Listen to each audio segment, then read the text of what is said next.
एक पंथ दो काज, ठाकुर जी को दो लीलाएं एक साथ करनी थी। एक तो गोविंद दास के संग सुख लेना है, और एक झाड़ू लगाने वाला गिरिराज जी की तलेटी में झाड़ू लगाता था, उसको मंदिर में प्रवेश नहीं करने देते थे लोग। तो वो बेचारा बाहर खड़ा खड़ा ही दर्शनार्थियों से पूछता था कि ठाकुर जी दिख कैसे रहे, मुझे ये बता दो। दर्शनार्थी आकर के बताते थे नीली नीली ठाकुर जी ने बाघा पहना है, गले में मोतियों की माला है, मकराकृत कुंडल है, ऐसा टिपारा ठाकुर जी के सिर पर रखा है, और ऐसा ठाकुर जी का श्रृंगार है।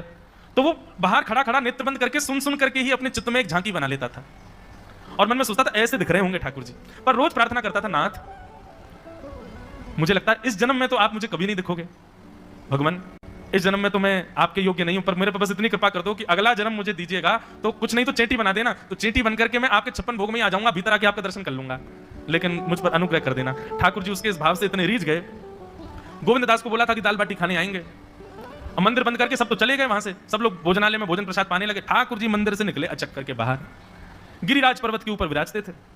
जैसे ही बाहर निकल करके आए तो गिरिराज पर्वत के नीचे ही वही झाड़ू लगाने वाला उन नेत्रों से आंसू बह रहे थे, ठाकुर जी का चिंतन।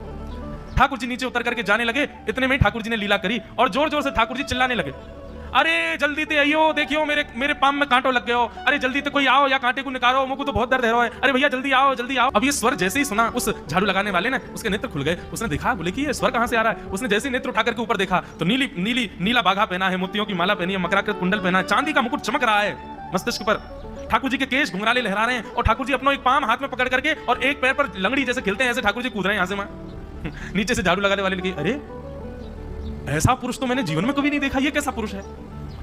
नीचे से ठाकुर जी को देखने लगा, अब स्वरूप उसको पता था, तो उसने कहा ये जरूर ठाकुर जी होंगे, वहीं से प्रणाम कर। ठाकुर जी बोले प्रणाम कर रहा हूं, दाढ़ी के जल्दी ऊपर आ, कांटो लगो मेरे पाम में, या को निकाल।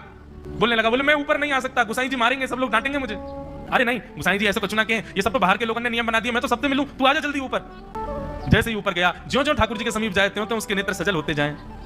ठाकुर जी के बिल्कुल समीप पहुंच गया, भगवान बोले देख काई को रो भैया, जल्दी कर, मेरे पाम में कांटो लगो या को निकाल। जिन चरण कमलों के स्पर्श के लिए सदा लक्ष्मी लालायित रहती है, ठाकुर जी ने उसकी गोद में अनायास अपने चरण रख दिए, बोले जल्दी कांटो निकाल, कांटो लगो मेरे पाम में। अब वो ठाकुर जी के सुंदर तलवों को अपने हाथ से ऐसे देख रहा है, ढूंढ रहा है कहां कांटा लगा है, कहीं उसको कांटा मिल गया। अब इतने कोमल चरण ठाकुर जी को, उसके नेत्रों से आंसू भी गिरते जा रहे हैं, भाव विह्वल होता जा रहा है, मेरे सौभाग्य की सराहना, ठाकुर जी के इतने समीप। कांटा निकालने के लिए बार बार अपने अंगूठे से खींचे, लेकिन कांटा नहीं निकले। ठाकुर जी बोले अरे जे हाथ में ना निकलेगा। उसने पूछा कैसे निकलेगा, बोले अरे मेरे पाम पकड़ के अपने मुंह के पास ले जा और दांतन से निकाल, तब निकलेगा ये। आहा कितनी कृपा की ठाकुर जी। उसने कांटा निकाला मुख से, ठाकुर जी बोले अब चल, मुंह से चलो ना जा रहा। गोविंद दास ने अपनी कदम खंडी में दाल बाटी बनाई है, मोले चल वहां पे। बोला कैसे लेके चलूं, बोले तेरे कंधान पे बैठ जाऊंगा मैं। और ठाकुर जी ने अपने दोनों पांव ऐसे लटका लिए उसके यहाँ पे और सिर पकड़ करके उसके ऊपर ही बैठ गए, बोले चल ले चल मुंह को। वो तो महाराज बेहोशी सी हो रही है, उसको विश्वास ही नहीं हो रहा ठाकुर जी मेरे संग इतनी बड़ी लीला कर रहे हैं।